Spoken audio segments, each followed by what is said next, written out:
Takulandirani pano pa Malawi Live Today. Lelo pa 2 January takubwereseraninso ndi Bon Kalindo. Bon Kalindo ukuti chani lelo?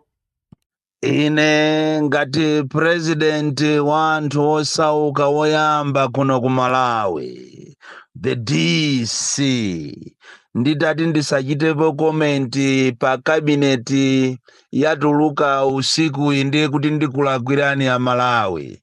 Ine ndimangoyima pa chilungamo ndipo ndizapitirira kuyima pa chilungamopo olopo patavuta patatani. Ine sindingasiye kulankhula zimene ndikuziona kuti ndizokhuza Malawi makamaka mu nyengo imeneyi, nyengo yachakwera imene yaononga dziko lino, ikonomi ya dziko lino yaonongekeratu, palibe chimene chikuyenda. Ndipo mundilole mmamawa uno kuti ndikachite komenti kunena kuti ngati tili ndi West leader amene saganiza komanso amene samva ndiye ndi Chakwera, chifukwa mmene ilili ikonomi ya dziko lino leroli ndi mmene dziko likuyendera muno Malawi, sinayembekezere kuti leroli tingamalandire nkhani tingamamve kunena kuti President Chakwera ati wasintha ena mwa maunduna ake kapena wapanga kabineti reshuffle.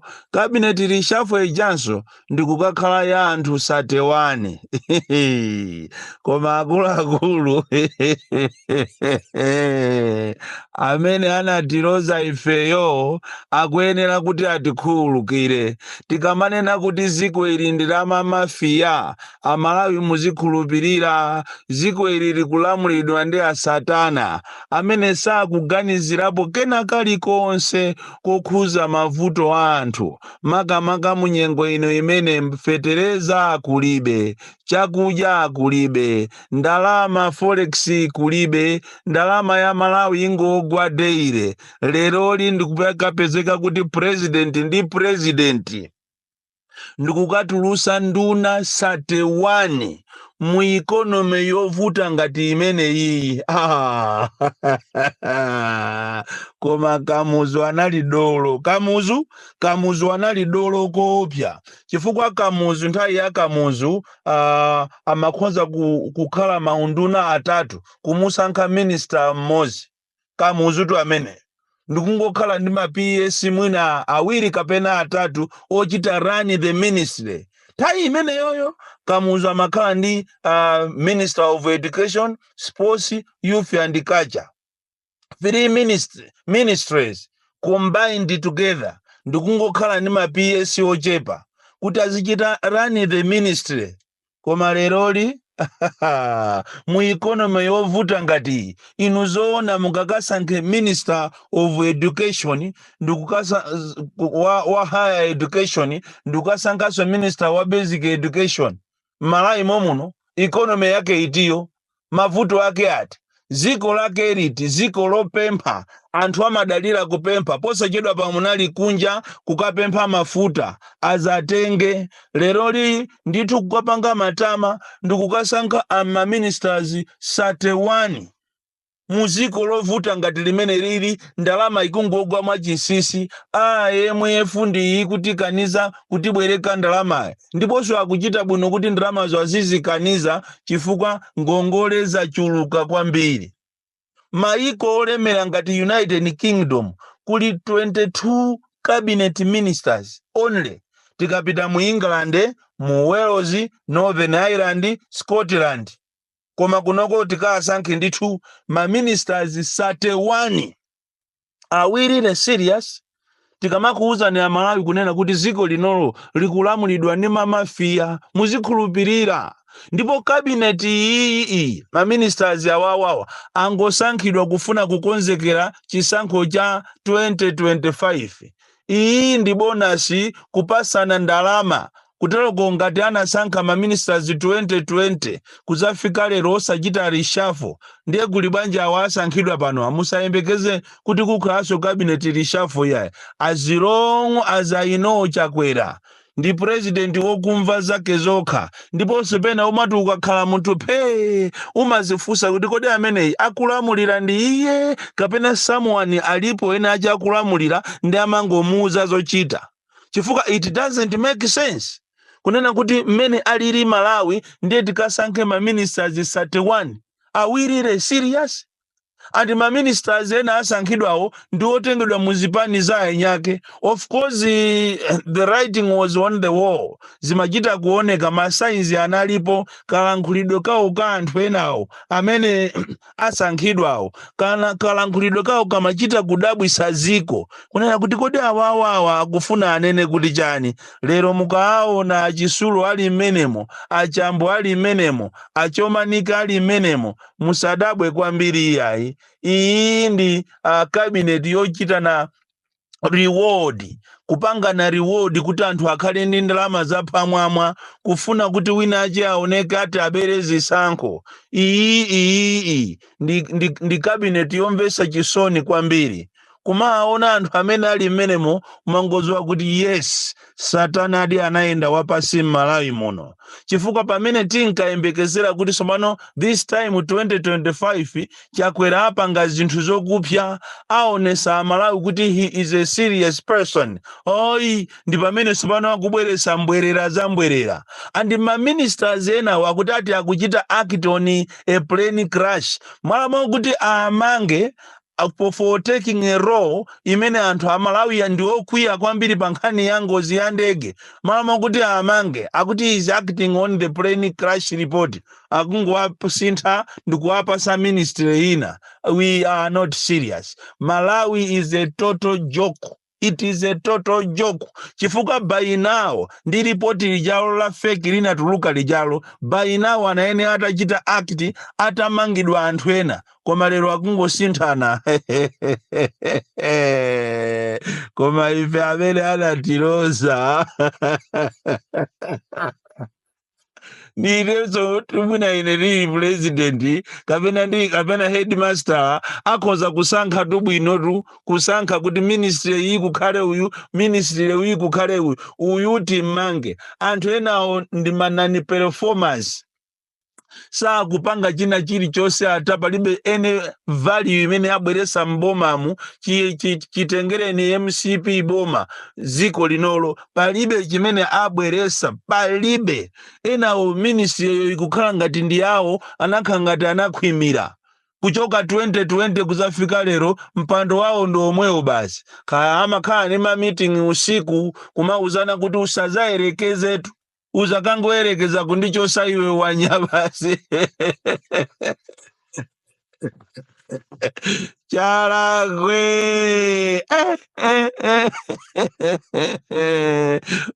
Malawi ino ndi siku la mtundu wanji ilili mmene anthu akuvutikira tinkaona ngati kapena kubwera kwa iye zinthu zisintha muno Malawi kodi mulungu kumwambako. Iyi ndi 2025 mavuto wati ayambire pano ndi chifukwa chani mmalola inu Ambuye koma ndimakhulupirira kuti ndinu mulungu wazatheka bwanji lilipo siku limene inu muzapange zozizwa chifukwa Malawi azunzika kopya. Kuyang'ana ku Ministry of Education panopa tikunena panopa kulemba maziphunzitsi kukuchitika m'makanso koma corruption ili imenemo ndipo zikanangosinthiratu kuti khalidwe imene likapena nchitidwe omalemba aziphunzitsi kuzera kuma assemblies yawo pa district zimene zikanangotha chifukwa zikuchita fuel corruption kopya kuti munthu alembedwe ndiye kuti agonedwe ndiye kuti upereke ndalama tikapita kuna kuli district ina iliyonse kuti munthu alembedwe mphunzitsi akumapereka ndalama za nkhani corruption ili pena paliponse so tikanapemphaso kuti system yomalemba amaziphunzitsi kuzera ku ma district ma assemblies apa district ina iliyonse zikanangotha chifukwa corruption anthu achita kuoneratu kuba kwa mabwana anthu soina aonera zimene zikuchitika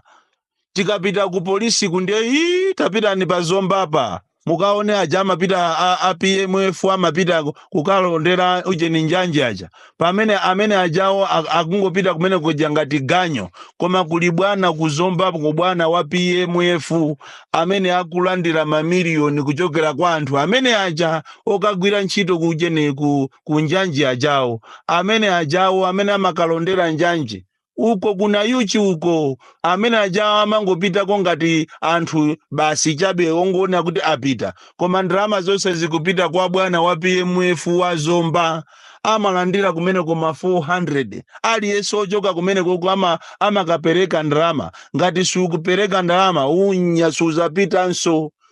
Ziko la Malawi limene lolo ziko la Malawi ziko lomvesa chisoni awa ndi awasopano president ndi vice yace asokonekera ntchito yawo sakuiziwa akuona ngati ntchito yawo ndi yogawa chimanga mwagundikatu kuma akalipira anthu kumadaba kuti sopano ndi chani abale kuwamangisa anthu ntchito yokuti ndi ya polisi mwathamangati kwambiri. Nimafuna ndikukumbuseni kunena kuti ntchito yanu ndi inu vice, ntchito yanu ndi inu president, ntchito yanu siyogawa chimanga. Izizi muziziwe adodoma aliko akudodoma Dodima kapena tinene kuti akudodima aliko ntchito yawo ndi imene yoona zogawagawa. Izi ntchito mwatengazi sizanu. That is why pakufunikira kuti kusogoloko tikasankha asogoleri athu vice ndi president aje azipita kumpemba kukaphunzira akaphunzire ntchito zawo. Lero anthu atanganidwa ena ndi awa akutenga chimanga amene akutenga fetereza wanifi ujayo wanifi akugula fetereza ndikumagulisa ma ministers kumapasa ma ministers kumadindapo mayina awo ndikumakapereka mma constituency mwawo kuti fetereza amene iti wachoka kwa minister wakuti atamudinda pamene popo. Koma ziko la Malawi anthu maudindo ndeta afuna anthu kuti ziko liulamuliro ndeta ufuna uku mukumakonza mapulani yanu obera kwinaku mukumabera zina zingati fetereza ndalama za nifi mungogawana nokha. Yes, ku Malawi nkangomva koma ndaziona sopano ndaziona anachezera nazo. Izi ndizi tikuchezera nazo tinkaona ngati 2025 chikhala chaka chabwino tiyamba ndi zabwino koma sopano ndezi ndi wesi. Koma ndikutha kuona masiku ochepa chabe amene akubwerawa Malawi muno muphulika bomba anthu sakhulupirira zimene ati azimvezo. Malawi muno muphulika bomba. Siti kunena tu bomba la ku Mozambiki iyayi limene anthu amba kumathawa chifukwa cha nkhondo yoiputaputa dala imene songati siti samala idzachitika kuno ku Malawi. Tikunena pano kunsanje kwabwera anthu abwera malo amene kulibe matoileti kulibe zakudya angopambukira pompo ni mango konse kuli manyi okha kumeneko mwalamo kuti mukanathamangira kumeneko ngati boma kukathandiza anthu amene poganiziranso kuti nanu pamawa muthawa muli bize kuba basi mu 2025 ziko lomvesa chisoni lomasakana. Ena ndi awo amamusaka Samia Sulemani koma mistaken identity kufuna kupha munthu olakwika MP wakukalonga kumamuona ngati ndi Samia Sulemani. Ziko lomwe la Malawi limene limanenedwa kuti ati ndi ziko lomuopa Mulungu lero mwayamba kumatumiza maasasinzi anu kumasatira anthu. Tazandisatireni ine siku lina muzayerekeze muzatume anthu anuwo awena akumayenda pa BBC gamo tulembeda BBC ijayo ena ndi aja NIS muzatume azandisatire ineyo muzaone zimene diti ndizawapange. Ine ndine mwana woopsa kwambiri wochokera kwa Kenneth Kavumbwe Mwanjeza mfumu Njeza tiye Mabuka box 76 Mulanje Malawi Southern Africa the DC.